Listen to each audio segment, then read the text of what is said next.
Alright guys, this is actually a little bit of a different stroke I've been experimenting with, and it seems to be working pretty good. I just do the in-range motion. I take my grip, go all the way that way, and go to ulnar deviation and go back around. And I have a flat left wrist right there that is right here on my side. If you see it from right there, it's just right there, the elbow. The other grip is just like my regular golf grip,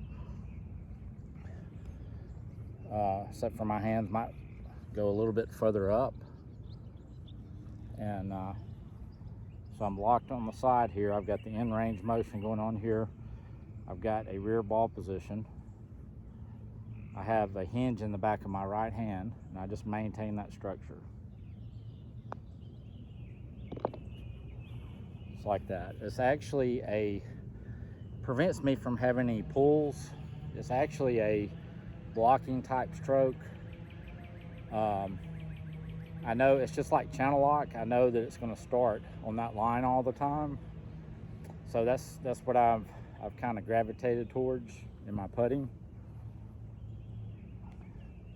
So I got a flat wrist. My left elbow is on my left side there, which gives me a nice little security right there. I have a little bit of a hinge in this trail wrist. I hold that hinge,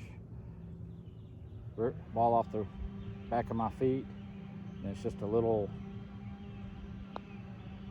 blocking type motion. And a lot of times it'll get out on the toe a little bit, but with that type of stroke though, I don't mind that. I don't mind a little bit out on the toe. It ensures that I'm not coming to the left.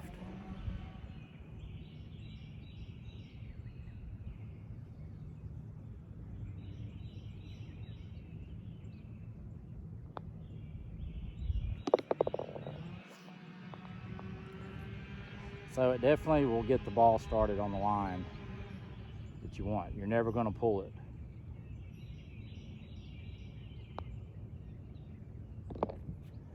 So, and the stroke, you'll probably see it hit a little bit off of the toe, but that's intentional.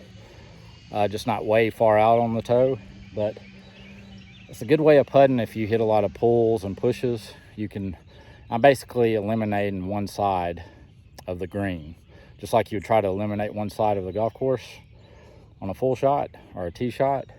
That's what I'm doing with this putting method. So catch you next time.